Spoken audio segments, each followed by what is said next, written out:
I was married to a murderer, and this is my story, part one.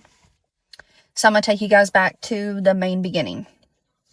About 16 years ago, I met my said ex-husband that's now serving 45 years in prison. I was 16 years old, and he was 17, I think. I was a junior in high school whenever we met, and we had been dating for about 2 or 3 months whenever I found out I was 16 and pregnant. Being a teen mom was not for the weak. It was super hard. If I had not have had family and love and support, I would have never been able to overcome that. But throughout my pregnancy, things were pretty good.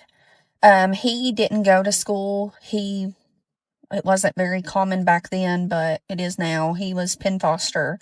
So my parents wasn't real fond of the fact that he didn't go to school, but they wasn't fond of a whole lot of shit. So there's that. But things were pretty, I wouldn't really use the word normal because I hate to use that word, but things were pretty good in the beginning. Towards the end of my pregnancy, my parents ended up letting him move into my house at my mom's. We moved into the basement. They thought it would be easier instead of the baby traveling back and forth for us to just stay at my house. We had a baby shower. Things were great. We had a lot of love and support. Like, for me to have been 16 and pregnant, my family and friends and my mom's friends and family and his family all come together and made the best of the situation. I gave birth to my oldest daughter. I was 17, and he was in the delivery room. My mom was in the delivery room. Things were really good, like I said. A couple red flags here and there throughout my pregnancy, but nothing alarming. After we brought Zoe home, she was born on December 15th. Christmas was 10 days later. We had Christmas at my house, and we had Christmas at his family's house. After Zoe was born, I co-opted. I had her in December, so I didn't go back to school until around February. And I got to leave school at 10 or 11 o'clock, and he watched Zoe while I went to school. I co-opted here in our county. That just means you work while you're a senior, so you can leave work early. Or school. You can leave school early. This is when things started to get fishy. I would come home from school at around 11:30, and find him still in the bed. Now, most people might not think, that's a big deal. Oh, it's only 11:30, whatever. Well, he didn't have a job, and he was supposed to be watching our daughter, and there was some days I would come in, and she would be crying in the crib while he was asleep. Follow me for part two. I was married to a murderer. Yep, you got that right. I was married to a man who is now serving 45 years in prison for murder, and this is part two to my story. If you haven't already, go watch part one so you know where we left off at, so you're not lost wondering what the hell is going on. Needless to say, this became an ongoing issue with him staying in the bed, not getting up with the baby, me going to school still, trying to get my high school diploma, up till, I don't know, sometimes 4 o'clock in the morning with the baby. After being up till 4 o'clock in the morning, then I got to get up and go to school. Once I was getting close to graduating high school, my dad finally told him, look, you've mooched off of me long enough. You're going to have to get out and get a damn job. And his story was always, oh, I can help my dad at his shop pull transmissions and yada yada. Little backstory, his dad and my dad worked on transmissions at the time. Not together, they had two separate shops. But he didn't want to work for his dad, and he didn't want to work for my dad. My dad told him, hey, come out here and work. I'll pay you half, the money. You pull the transmission, I'll build it. You put it back in. But no, he didn't want to work. He didn't want to do shit. He just wanted to lay around and be fucking lazy. I hate to be bluntly honest about it, but that's just the truth of the fact. Imagine your daughter coming into the house saying, I'm dating a boy who doesn't go to school, who doesn't like to work, and just, what does he do? He just exists. And not only does that happen, I'm pregnant by him. I can see why she said her parents disagree with a lot of stuff. I'm thinking a lot of stuff that I'm obviously not going to say because I've never been in this situation. But understandably, this is what happens when you're young and you having kids, and it's like, what do you expect? Like, this could easily have been avoidable, I guess you can say. But hey, what do I know in this situation? I guess. Yeah, they were only dating for 3 months, so it's like she didn't even really get a chance to get to know him. But him not going to school, him not wanting to work, it's like he lacks ambition. And once you have a kid, I mean, I know it's hard to adjust, especially at a young age, but you would think it would motivate you to want to go get some money. But I see where his lack of motivation is coming from if he's living with her parents and they're not making you pay for anything. So it's probably like, well, why do I have to work? Type of situation. Man, But dude didn't even want to survive for himself. yeah. And at this point, they're Like, serving you a job on the platter. Like, you can either work with your dad or you can work with my dad. Like, what is your excuse? I just know her dad hated him to his core. And I would not blame the dad at this point. No offense to her. I know young people are.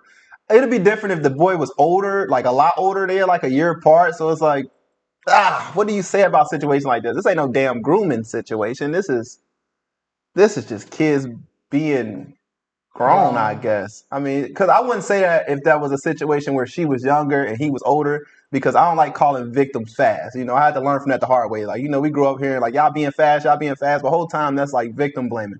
But in this situation, this is not a victim blaming situation to me. Y'all around the same age.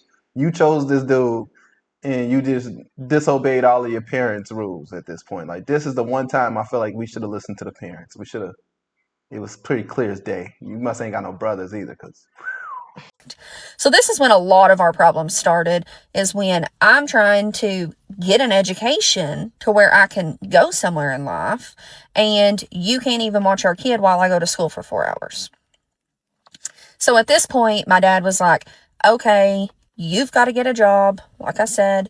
And my dad worked night shift, so he was like, I'll watch the baby until Tiffany gets home from school. I finally graduated high school in June of 2011. Super proud of myself for that. Walked across that stage holding my little baby in my arms. She was 6 months old, and I had never been so proud in that moment. What does my dumbass do after that? He don't want to get a job. He don't want to do nothing. I decide it would be this magnificent idea to marry his dumbass. Yep, you heard that right. Follow me for part 3. I was married to a murderer. Yep, you got that right. I was married to a man who is now serving a 45-year prison sentence for murder. Haven't seen parts 1 and 2, go back and watch them so you know what kind of crazy mess we're about to dive into. Did I really want to marry his dumbass? Yes and no. I wanted to do what I thought was the right thing to do. So you got to think, my parents had 3 kids and they've been together for over 30 years. I mean, granted, they fuss and fight a little bit, but they had a pretty good relationship. His parents are still together. How? I don't know, but that's a time for a different story. But so I'm coming from my family being together, his family being together. I am 18 years old at the time, and I think this is the right thing to do. Looking back on it now, I know a lot of the reason that I wanted to get married was because 2 of our best friends at the time, so 2 couples, had just recently gotten married. One of them got married while I was pregnant with my oldest daughter, and the other one got married after I had the baby, and I was in her wedding. And the 6 of us were thick as thieves, so we all had a baby close to the same age, and I don't know, they were older than me, but I guess I thought, my parents have been together, his parents have been together, my best friends are getting married, and boy, was that the biggest fucking mistake of my life. Here we are, trying a wedding plan, and he is just, not into it at all. He doesn't even want to buy me a ring. I know, red flag number 50,000 at this point.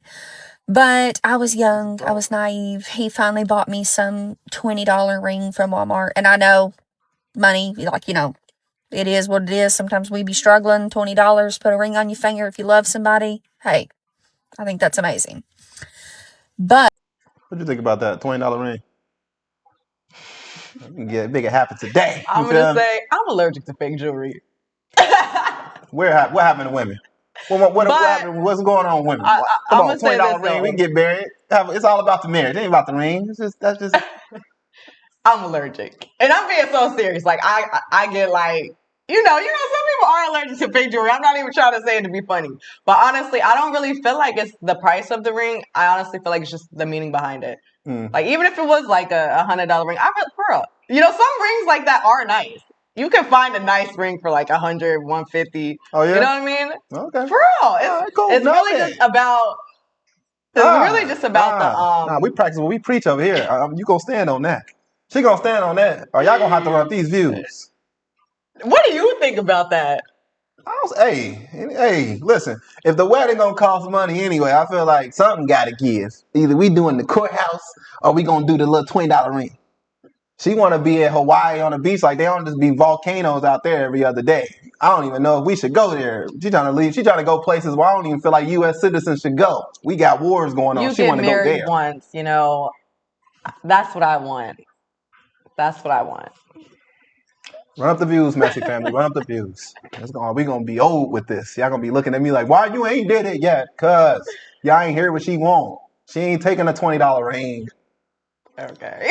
He went to Zales. But he just wouldn't it. Like, he didn't want to do it. But he was going to do it because he knew that he was pretty much stuck with me. And I knew that I was pretty much stuck with him. So we're planning this big, luxurious wedding. Not really, but for our little small town, I mean, it did turn out to be a cute little wedding. But while we're planning this wedding, it's just like things are red flag after red flag. And I keep trying to push it into the back of my mind, like, it's okay, everything's going to be all right. So October rolls around, and it's the night before our wedding night. I get a message from somebody, and it's been a long time ago, so I don't remember the exact details to the message. But they pretty much told me that he had been cheating on me. What do? Oh, my man would never. It almost makes me want to gag telling the story, I swear. My man would never. Like, that was literally the motto I had. Because I thought that the sun rose and set in this man's ass. Why? I have no idea. Put a ring on it, honey. I married him. Yep, sure did. And I will say, I think that was when he had the hook in me. But, honey, he reeled that son of a bitch in. Like, this is when shit really starts to hit the fan. Wait, what are we talking about? So, if you want to hear more about my story, follow me for part 4. Jeez, he's short. I was married to a man who's now serving 45 years in prison for murder. And this is my story, part 4. 10 days after we got married, I got into a really bad car accident with my best friend. And long story short, I had to spend a week in the hospital and extensive surgery done on my leg. And guess what? He came 2 times. Yep, my mama's my ride or die, her and my sister, but they were by my side the whole time. And no, you guessed it right, he did not take care of the baby either. When I finally got discharged from the hospital, I had to come home on a walker because I had broke my femur bone, had pins and rods and all that good stuff in there. So I had to completely learn how to walk again. I went from a walker to crutches to a cane. I spent months in physical therapy.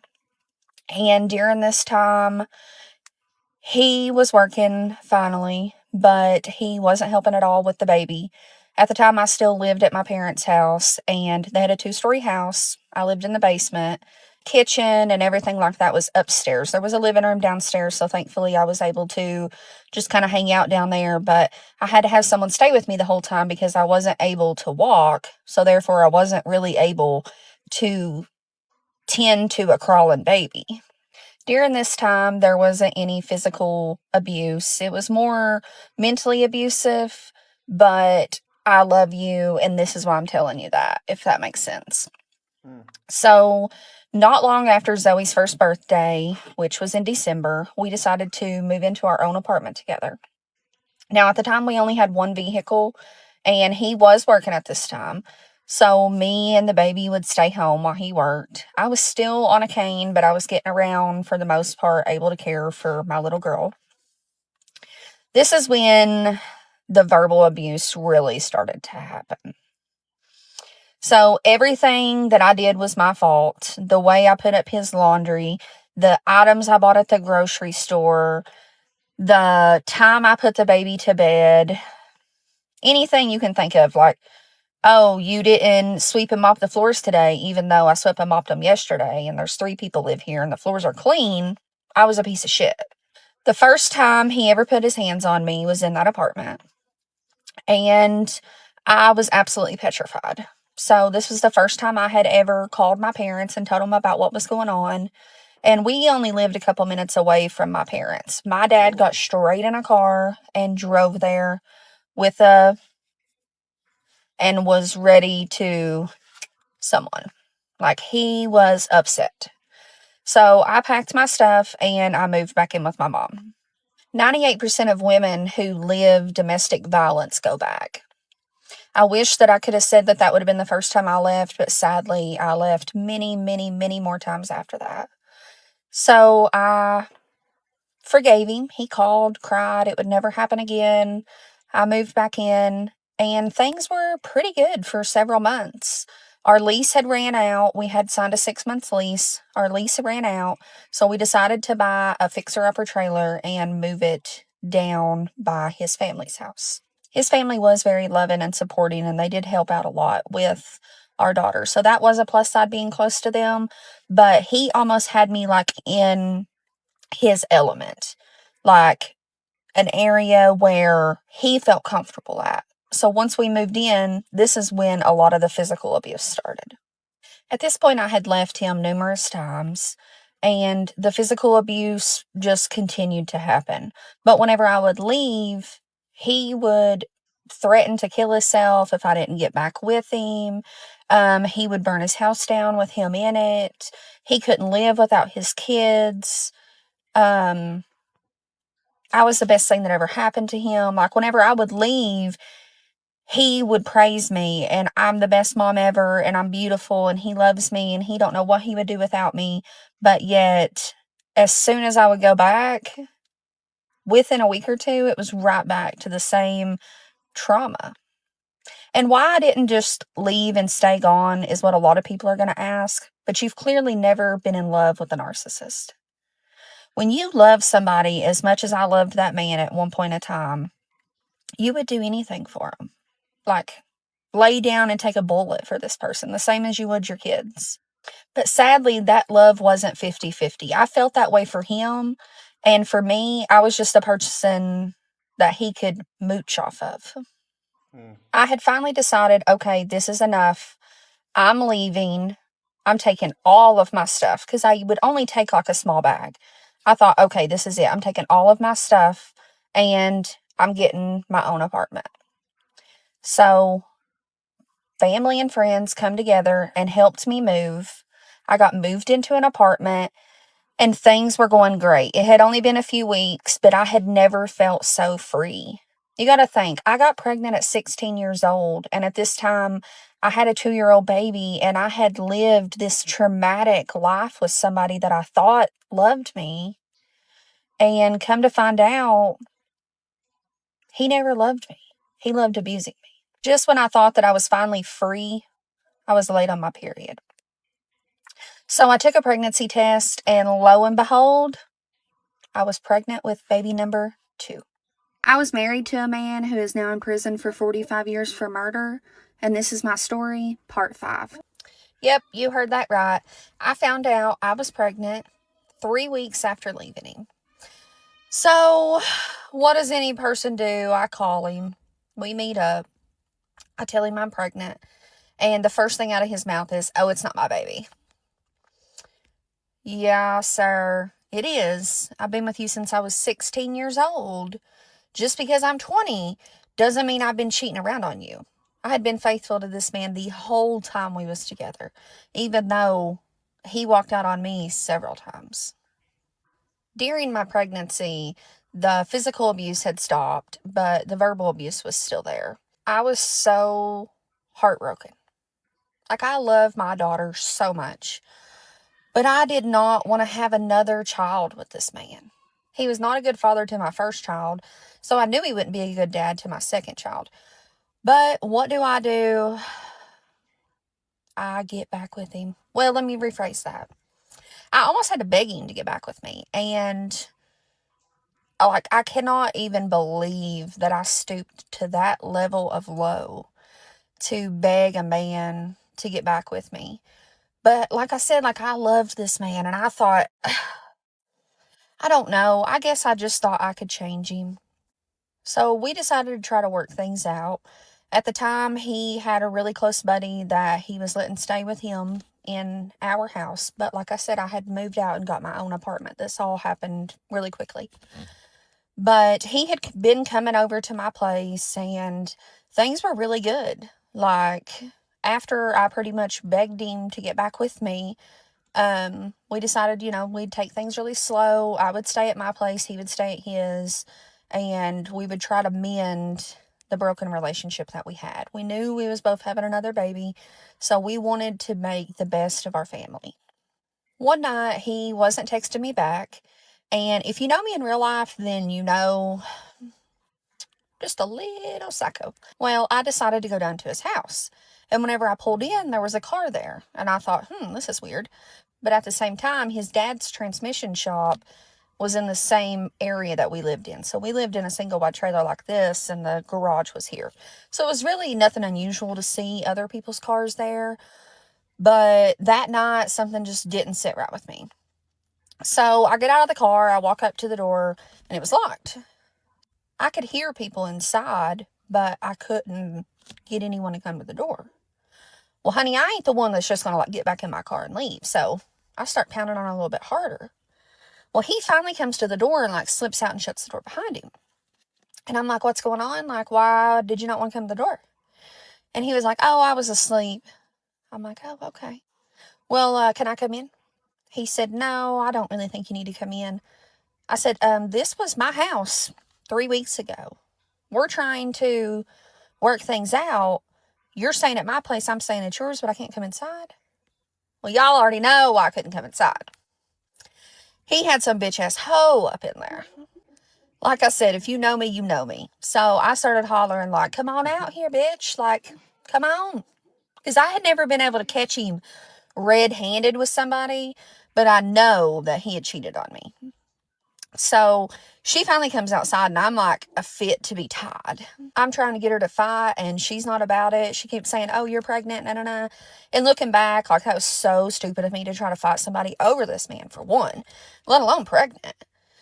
Well, since she wouldn't fight me, a little bit more of my craziness come out. I don't carry her anymore. She stays at home, but I used to carry a softball bat in my vehicle. Her name is Sally. And she was my ride or die. She was by my side at all times.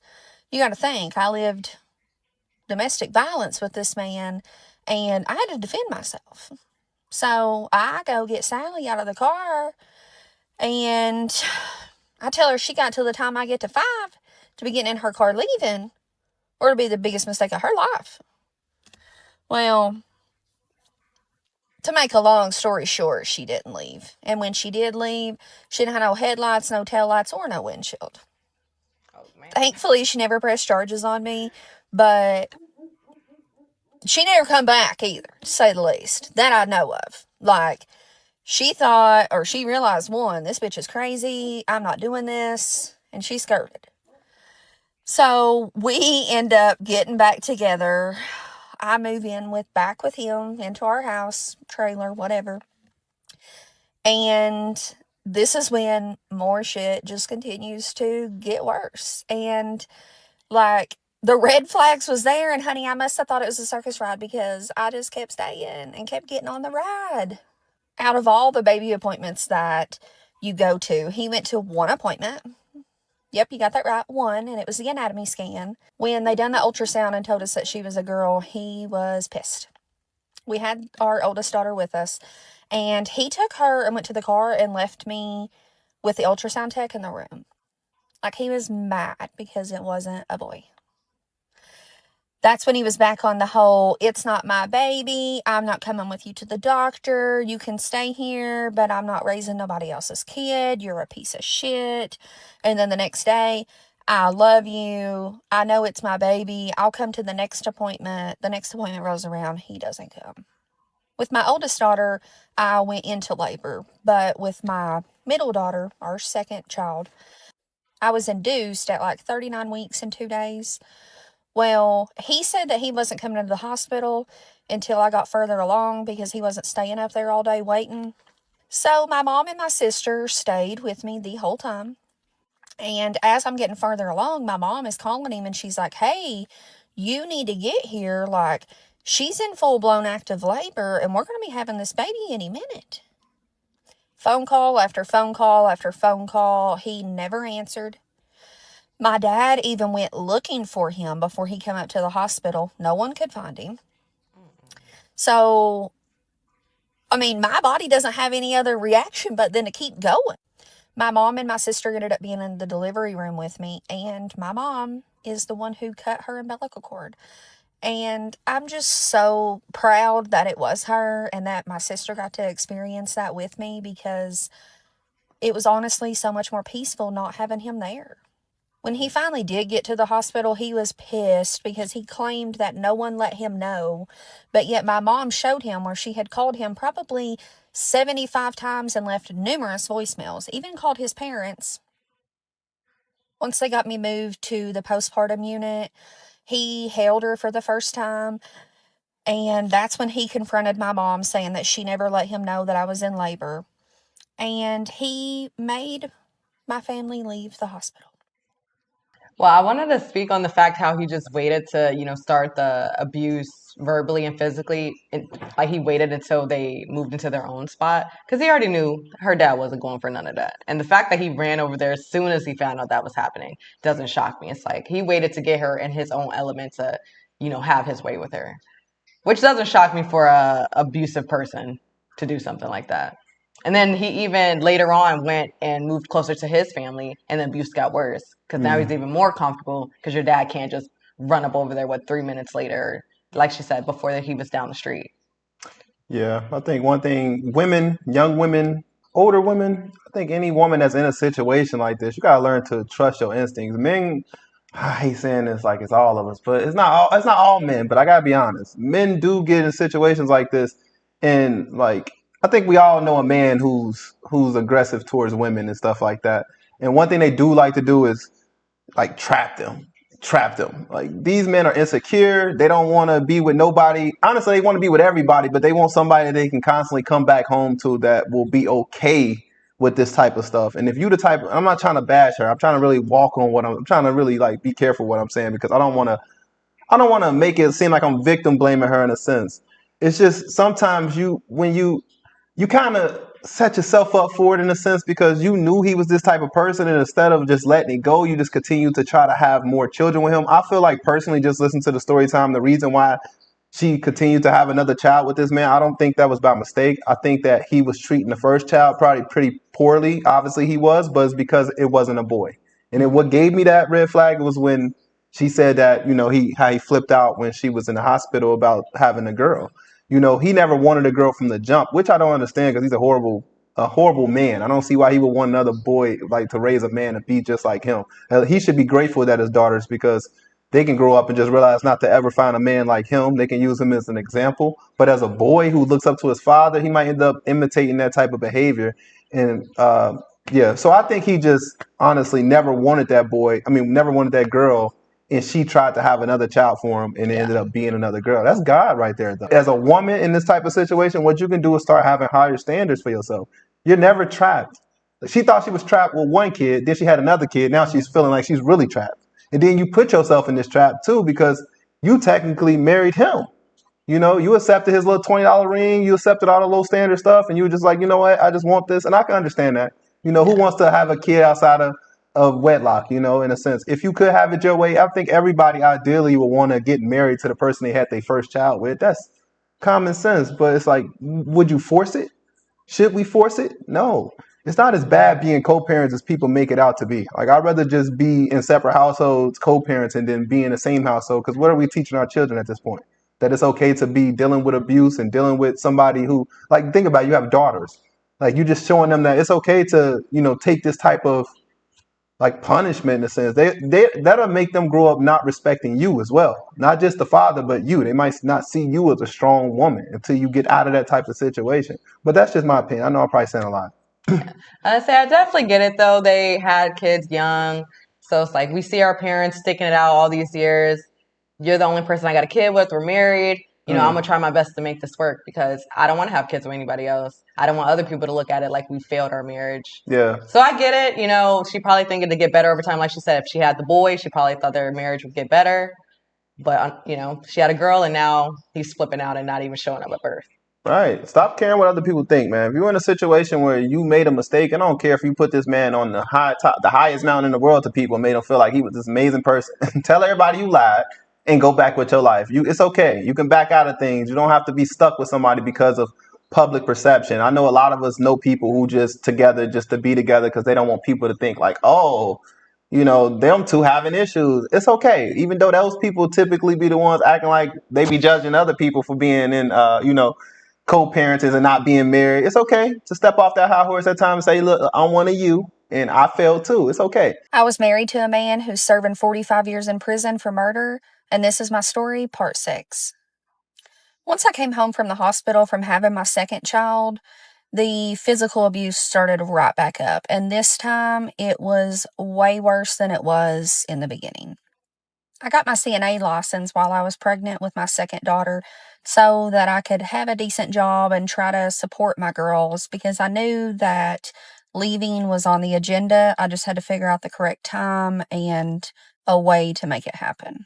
Every job that I would get, he would throw a fit and end up causing me to lose my job from calling in or just quitting altogether because he threw such a fit.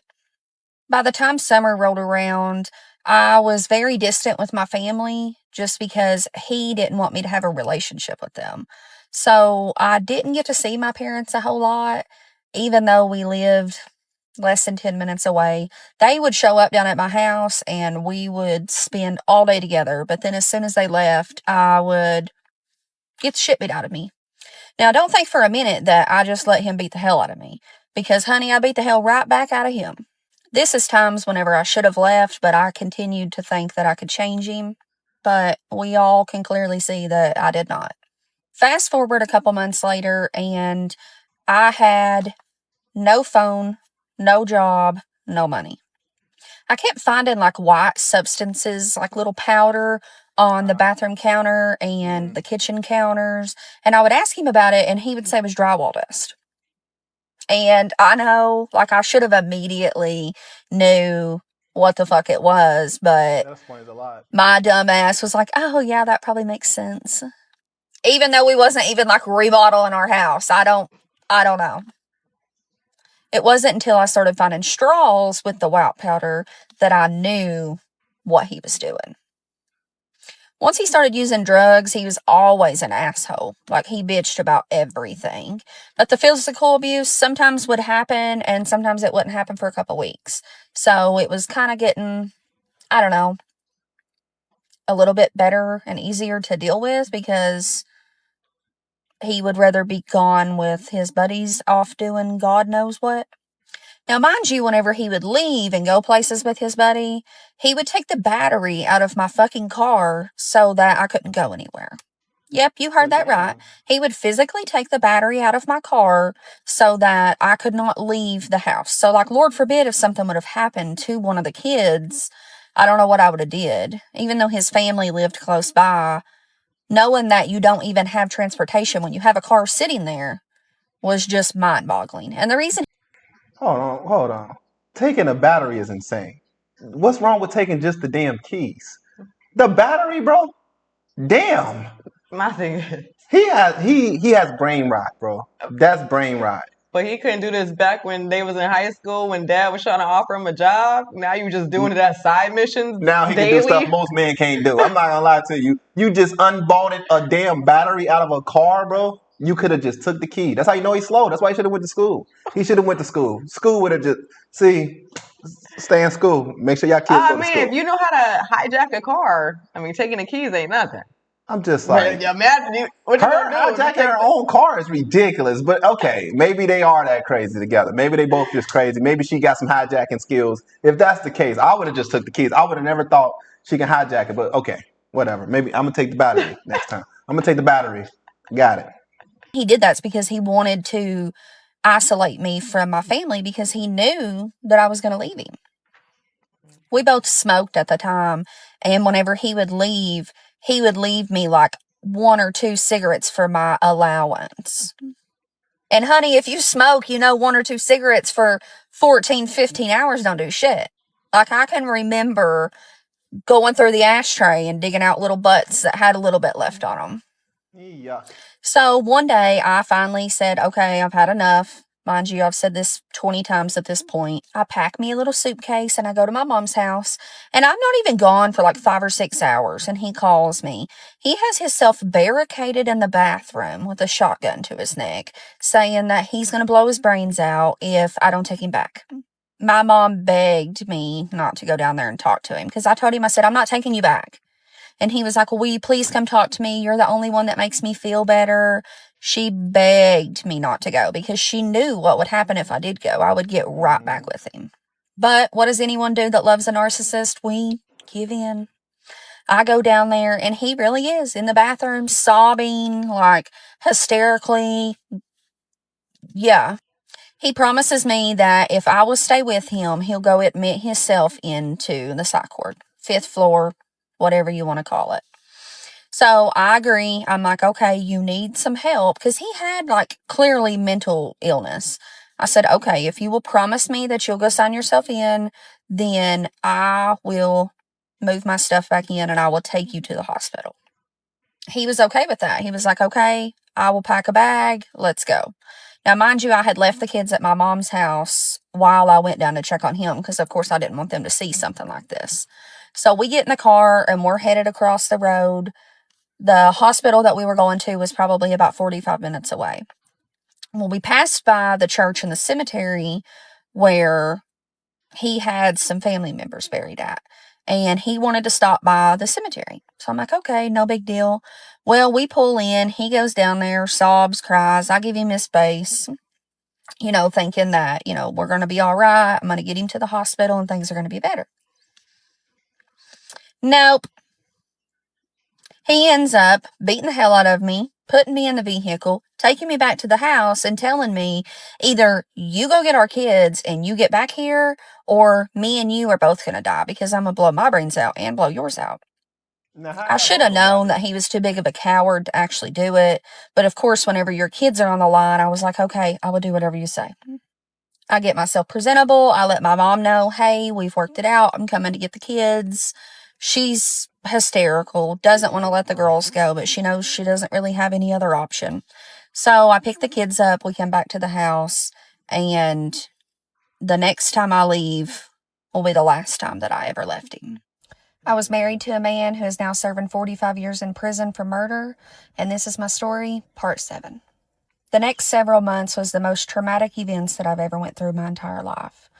And I wouldn't wish the pain or the feeling or the trauma on anyone.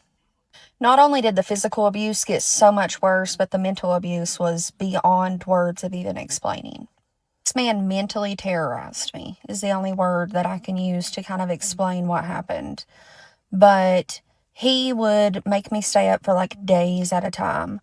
Like, I would try to go to bed and he would come in there and just physically and mentally abuse me. I would finally fall asleep and he would come in and grab me by my feet and drag me out of the bed and laugh hysterically. He would come in there and turn the lights on and shoot lasers in my eyes while I was trying to sleep. He would bring Nerf guns in and shoot me in the face. This is absolutely disgusting. When do we draw the line? When did you draw the line? Goodness gracious. I've never in my life heard this much happening to somebody. Okay, I've heard a lot of abuse stories, I'm not gonna lie to you, but that is torment. That is torment. Where was Sally at? Not even trying to be funny, but where was that bad at? in these situations. Did he ever sleep? This is crazy. I'll be giving my daughters the wickedest advice. I'm not gonna lie. I'll dare a man to come in my daughter's life acting like this. They're not gonna make it. Now he's on drugs, so he's not sleeping at all. He's like, Yes. You better not sleep. He's on every drug in the house, everywhere. Boy, this is crazy. Keeping you up for days at a time, Messy Family. Don't act like y'all heard this before. This is crazy. You ain't never been through nothing like this, probably. And if you have, sorry if I'm being a little insensitive about certain things. I'm not trying to be. I'm just trying to understand, why is he not in the hospital at times? I thought you said you was kicking his ass. You should have. The way you was about to hit that woman with that, you should have did that to him. This is crazy. But he would not take a bath for several days, and he would have his ass cheeks spread apart in my face. I'd have heard enough. He would tell me that I was fat, I was disgusting, my stunk, that no one would ever want me. Now, mind you, I took a fucking shower every day. This man would purposely go 5 or 6 days in a row without showering just to torture me. During this time, I was in such a fight or flight that I didn't hardly eat. I was down to 120 pounds, and he still made me feel like I was this slob and a fat ass that no one would ever want. And he constantly reminded me of that. He would tell me, you can't leave me. No one wants a single mom with 2 kids. No one wants a stretched out vagina. All this just... Let me just explain myself real quick. My face is not based off what she's saying he said about her. My face right now is the fact that this man was stinking for 6 or 7 days and had his ass spread it in her. Now this is disgusting. I've never heard nothing like that. You did what? And I gotta sit through it, because that's what we do. We gotta sit through these. I would have turned this off and just let it go. All right, listen, we heard enough, man. Did you kill him? Did he die? This is crazy. Who did he kill? Who managed to let him do that?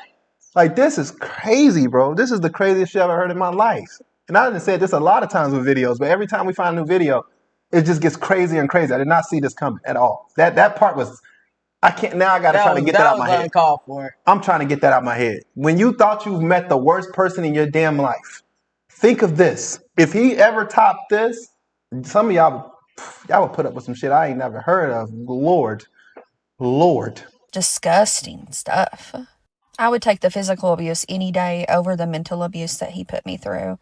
And like I said, it would be days without me sleeping. And during the day, he would sleep, but it was almost impossible for me to sleep because I took care of 2 kids. Christmas time rolled around, and my mom had gotten my oldest daughter a little iPad. Well, I had to discreetly download Facebook Messenger onto the tablet so that I could have communication with my family. Because at this point, I knew that I was leaving. I just had to figure out how to go about doing it without this man killing me. A week before I left, we was taking the kids somewhere, and we had them loaded up in the car, and I remembered that I had forgotten my wallet inside. So I went back inside to get my wallet, and I guess it took me too long, so he came in after me. Well, whenever he got in there, he accused me of cheating on him. Mind you, I didn't even have a phone. Like I said in the previous video, whenever he left, he would take the battery out of my vehicles to where I couldn't even go anywhere. How am I going to cheat on you whenever I can't leave my house and I don't have a phone? Yeah, I had my daughter's iPad to where I could message my family, but I was literally so scared to even do that I would only message them whenever he was gone, and then I would delete the messages and delete the app off of the phone or the tablet. In the midst of us arguing and him thinking that I'm cheating on him, things got very physically, and he pulled out and I just knew this was my time to go. And he put it to, I cried and I begged him just to do it.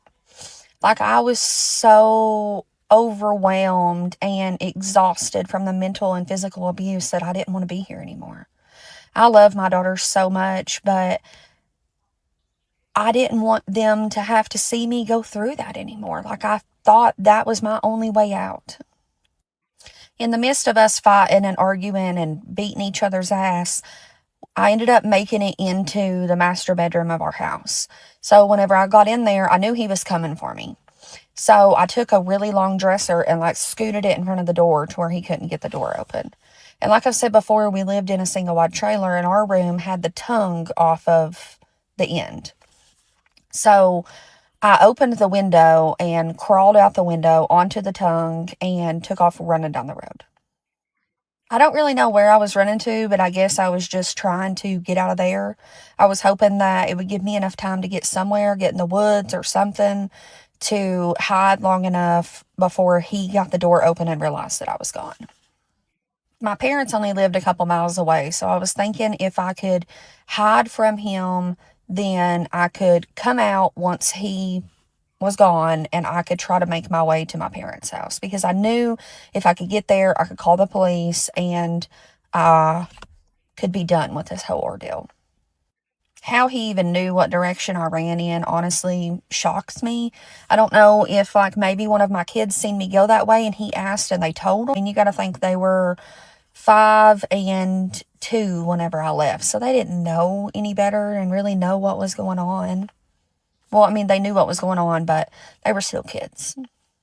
I could hear his engine roaring coming for me. And I looked back and I seen him flying down the road.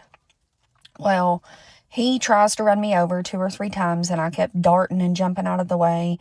And then finally he stopped the truck, cried, pleaded, begged for me to get in, told me that if I would get in, he would just take me to my mom's house and we could file for a divorce. So I get in the truck, and what does he do instead? He floors it down a curvy road running 100 miles an hour. And he's looking over at me saying, I'm just going to kill us all, kill me, you, and the kids so that none of us have to live apart from each other. Jesus. All kinds of crazy psychotic things. Oh my goodness. Until I finally got him calmed down enough to just go back home. This is whenever I started thinking, I have to figure out a plan to leave this man. If I don't, I'm going to leave him in a body bag. Shit. A couple of days passed by and he's been on a major high, hasn't slept in days, barely home. And I'm like, okay, this is it. This is my time to shine. So I discreetly pack a bag. I got all my personal hygienes, all the kids' medication, and enough clothes to last 3 or 4 days after I left. Because I knew someone, the police or someone, would come and help me get my stuff. I just wanted to be gone for a few days before I came for that. I messaged my sister off of my daughter's tablet and told her, hey, I'll never forget, it was a Saturday night. My grandma cooks breakfast every Sunday. And I said, hey, pick me up for breakfast tomorrow. Me and the kids are leaving. And she said, are you sure? It had snowed. And I said, yes, I'm sure. They have the roads cleared. Don't pull in my driveway, just stop in the middle of the road and I will run the kids out and we'll get in the car. That night rolls around and I have everything ready to go. It's hidden. I know what time she's going to be there the next day. I just have to figure out how to get the kids in the car without him knowing that we leave. Well, I'm sleeping and he comes in the room about 2 or 3 o'clock in the morning and he had tried to cut his own hair. He was blowed away. And there was like a tiny little section in the back of his head that he couldn't reach. And he wanted me to do it. And I told him, I said, nope, this will be the one and only time that I don't do something for you. You can go to the fucking barber shop and look like a moron because I'm not doing it. He slaps me in the face, calls me a bitch, so on and so forth. And within a couple hours, he is passed out on the couch. Now, mind you, he hasn't been asleep in days, but I'm absolutely terrified that he's going to wake up. So it's like 30 minutes before my sister is supposed to be there and I have everything ready to go. I've already opened the door, put the bag on the porch. All I have to do at this point is slip shoes on the kids and we're out the door with a jacket. Somehow, by the grace of God, I was able to get out without him waking up. And that was the last time that I ever left that house. I put up a hell of a fight, but I knew that I didn't have any fight left in me. And I had to fight for my kids at that point. The more and more I listen to this story time, the more I started to realize that 45 years was not justice. This man needs a double life sentence for the shit I'm hearing. This man don't ever need to get the fuck out. Ever in life. I'm just glad she finally got the courage to leave now that her kids' her kids' lives were on the line.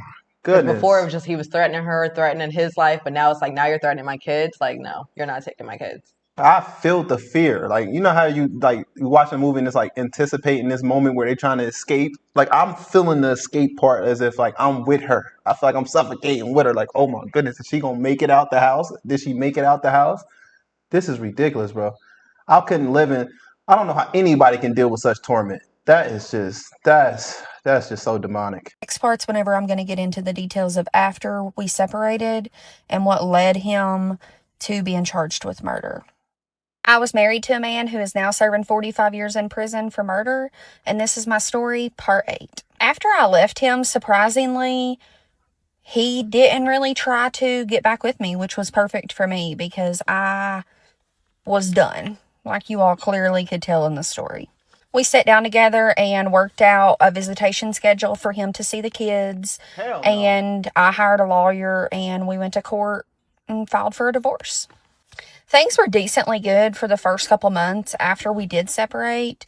I had got moved into a low-income apartment.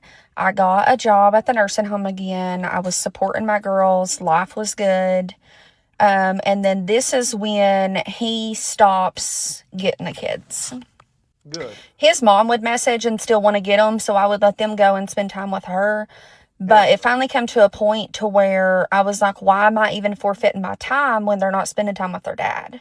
Like, I know they needed to spend time with their grandma, but it's really not fair for me to lose my time when the dad doesn't want to see or take care of his kids. This went back and forth for a while with him wanting the kids and then not wanting the kids. And he would find a girlfriend that would take care of the kids for him. And then once he finally realized that he wasn't going to be able to keep a girlfriend either because he was a piece of shit, is when he got really bad off on drugs. Now, during this time, I had stopped letting the kids see him. So I left him in January of 2016. My daughters had just turned 5. Listen, I'm all for fathers being able to have access to their children. That's not my MO. I want fathers to be in their children's life. But if the father is let me try not to say it too crazy. If that's the type of father you going to, keep them kids away from them and the grandma. Don't give a damn. Yeah, grandma ain't do nothing but birth that demon. I don't give a damn. He cannot go. They cannot go. And then you talking about little girls. Hell, even if you was talking about boys, but little girls? Oh, shit. Daddy died, daughter. He died. He passed away. Shit, you know it's age appropriate. Just tell him he went to heaven, knowing he went to hell. I don't care. But I don't feel like he should have went. She should definitely did because he coked out too. He's on drugs. Come on, forget the fact that he beating on you, I guess. But what about the drugs? And then he just threatened all of their lives. He just said, we could all go. Nobody's getting spared. And you sent them without you being able to see what's going on? Ain't a lawyer in the world or a judge in the world that would have had me set up a visitation plan for this man. You couldn't have told the judge or the lawyer what you're telling us. No way. No way. They gonna see this video and be like, oh, she didn't tell. No, I represented her. No. No way, bro. You put these kids, no offense to you, okay? You're doing what you feel as though is best, but let's just move forward by telling women, don't ever do no shit like this. Don't let no man that's like this be around your kids. I don't care. I mean, if he's just a bad boyfriend, he cheated on you, oh, whoop-de-doo. That's y'all problem. Let him see his kids. But if he beating you and he talking about killing the kids and killing you and taking your life, come on now. Where do we draw the line at? And he on drugs. Draw the line somewhere, man. This is crazy. 5 and 2 years old. And I stopped letting him see the kids probably in, I'm going to say like July of 2018, somewhere in there. So he's seen the kids for a little over 2 years before I went no contact with him. That December rolled around and I got paperwork in the mail where he was taking me to court fighting for full custody of my kids. Now, mind you, he hadn't seen my kids in 6 months. So I hire a lawyer and I really don't put much thought into it because I know he can't pass a drug test. I know he's a piece of shit. And I really just knew that the Lord would be on my side and things would work out. The court date rolls around and he doesn't even show up for court. Like, he had hired a lawyer, or his mom had hired a lawyer, and she was there, but he didn't even show up for court. And I told the judge, I said, I am not agreeing to him seeing the kids. He's $15,000 behind in child support. He hasn't seen the kids in 6 months because he's so strung out on drugs. And I am requesting for a drug test. And I don't want to piss in a cup. I want a hair follicle test. His lawyer tried to claim he wasn't on drugs, so the only way the judge would agree to the hair follicle test was if I had a hair follicle test done as well. Not a problem with me. I've never used drugs a day in my life. So they sent me to one location, and they were sending him to a different location. And we had I think 3 or 4 hours to have the testing done. So I left court and went straight for my hair follicle test. And what do you know? He never even has his done. So when we go back to court, of course, they threw the case out because automatic fail if you don't go for the test. Now, mind you, during this time, he had no contact with me or my children. I had him blocked on all social medias. And during the time, I didn't live in the town that we live in now. I lived about 3 hours away. So, I mean, he didn't try to come hunt me down or nothing. August 25th, 2019 was one of the worst days that I will ever forget. And it'll be a day that sticks with not only me, but my children's hearts and so many people in our community forever. I received a call out of nowhere from an unknown number, but I answered the call anyways. I was at home. Now, mind you, like I said, I lived 3.5 hours away from my hometown during this time. And whenever I answered the phone call, it was DCBS.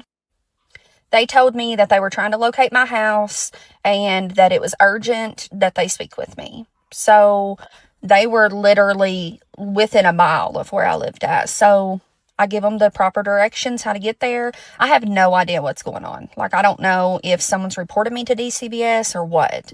But whenever they pull up and they come inside, they start asking me questions about my said husband from the story time. And I start telling them, how they haven't had any contact with him, and I've got court documentation to prove this and this. Well, they want to know where the kids are at because they need to talk to the kids. Well, I inform them that, the kids are at school during the time. Zoe was in the 2nd grade and Chevy was in preschool. Well, I asked what this is about. Why do you need to talk to the kids? What's going on? And they informed me that there is a bench warrant arrest for their biological father for assault to a minor. I was at a loss for words. I didn't even know what to say to them, let alone what to do. Well, they had to talk to my kids to make sure that my kids were okay.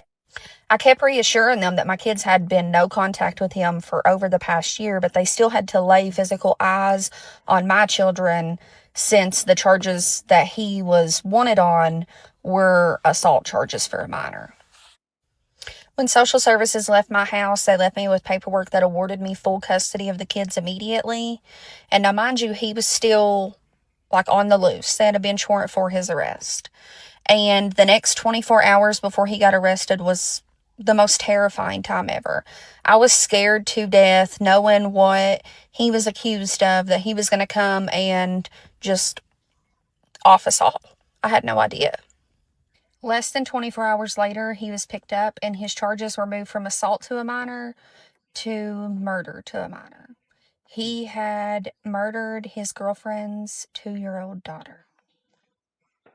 I was married to a man who is now serving 45 years in prison for murder, and it's time to expose what kind of true monster this man is. Michael Cody Huff will be answering to assault first-degree charges at 9 o'clock tomorrow morning here at the McCreary County Courthouse in District Court. But it's likely he's going to face more serious charges.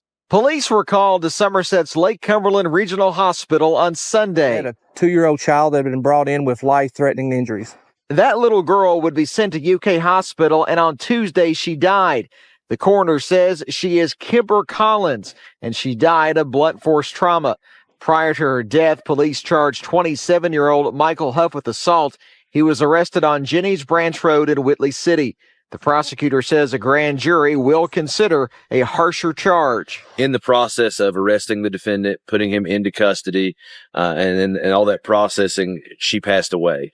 So obviously it will be a murder charge, but at the time he was arrested, assault was the appropriate offense. Bowling says Huff is the boyfriend of the child's mother. Police say he was watching the 2-year-old at the time. It's times like this that it makes you want to go home and hug your children just a little bit and hold them a little bit closer to you. You always know the who, the what, the when, the where, but there's never going to be a good why. in a child homicide case. There's never going to be an acceptable reason to kill a child. Huff is being held in the Leslie County Jail. He told the jail staff that he did not want to talk to us about the allegations. This disgusting monster sat in county jail for 3 years until he finally pleaded guilty to the murder charges. He's now serving his time out at Green River Correction Complex in Kentucky, when we all know where this man should be serving his time out at. I was married to a murderer. Okay, so that's the end. What? First of all, I'm upset. I'm pissed. I'm gonna be honest with you. I'm pissed at the woman for allowing this dolphin ass man to watch your child while you were at work. That pisses me off, and I don't even know these people. I don't even know if I got words to say. Listen, in this type of situation, let's just leave with a note, a lesson, or something like this. Kill him. No, I'm kidding. Don't kill him. But I definitely protect think, yourself in these situations, y'all. Don't let it get to this point, man. If she would have did something about this man a long time ago, this man would never even got to the. No, I don't even want to sound like I'm blaming her, but if she would have handled him and reported him for real and told on the things he was doing, he would never been free to do none of that shit. So it really irritates my soul. I'm not gonna lie. What you about to say? I'm sorry. it just blows my mind, the fact, she was trusting, that even his own kids could go over there. And he did this to his girlfriend's child. That's why I was saying that. Like, what the fuck? Like, why would you send your kids over there? But oh my. This is extremely, extremely sad. And this just is a warning to anybody that has a child to trust whoever is watching your kid. Don't just leave them with anybody, especially someone you just started dating. Get your background checks. Know who you're leaving your kids with, because it could literally be someone you're dating that could do something to your child. And this is just extremely sad. He should have definitely been off the streets beforehand. He was already taking drugs out of his mind at this point and known for being a violent person. Man, So should have let that man take his life. That wouldn't even been in this situation. He tried to take his life 100 times. She should have let him do it at this point and forget help for him. He needs to be buried under the prison. Once a child is involved in a situation like this, I lose all sympathy for any type of healing. And obviously, God, forgive me. I know my heart is hard at times, but this type of stuff is so triggering to me. Like, I come from so much like similar situations like this that it just like bothers me that a parent would even put themselves in a situation like this. Like, there's no way y'all don't know this man is a drug addict. Don't tell me. Like, I've grew up with drug addicts, parents. Like, don't tell me you don't know that these people are doing these things and you're not like trying to either get them help or get them the hell up out of here. Because you're putting your kids in these situations. I'm not trying to knock this creator, but man, you told us all this stuff and told us that you left your daughters with him by himself for 2 years. And it's like, that bothers me to my soul. But at the end of the day, prayer go out to the girlfriend who lost her daughter. right. I couldn't imagine, losing a child 2 years old at that to someone you thought you could trust. But yeah, and I'm sorry, I don't mean to sound so harsh when it comes to this creator. I don't want it to seem as though like I'm like trying to blame her for anything. It's a frustrating situation. I'm just having normal human reactions when it comes to this. But at least you and your family made it out safe, right? At least y'all got out of this and y'all didn't have to, be burying one of your children. But let's just learn from this situation. Let's go on to teach people. And we thank you for actually sharing this story time, because this is going to wake somebody up. Somebody's dealing with somebody like this right now, and they don't think he's going to get as bad as your dude got. And this is going to help them in that situation to make better decisions, because you never know, obviously, what these men have, like these type of demons these men be possessing, or women. It can go both ways. But in this situation, we talk about men. So let's just keep it there. Be careful, Messy family, with these type people. If y'all want to follow if y'all want to follow this creator, I will have her linked in the description box below. I'm so like miscombobulated right now. I'm just so zoned out by how that ended. That was a horrible ending. Y'all can follow her. I will have her link. Shout out to the creator. Good story time. Peace out, Messy family. I'm sorry. This is irritating as hell.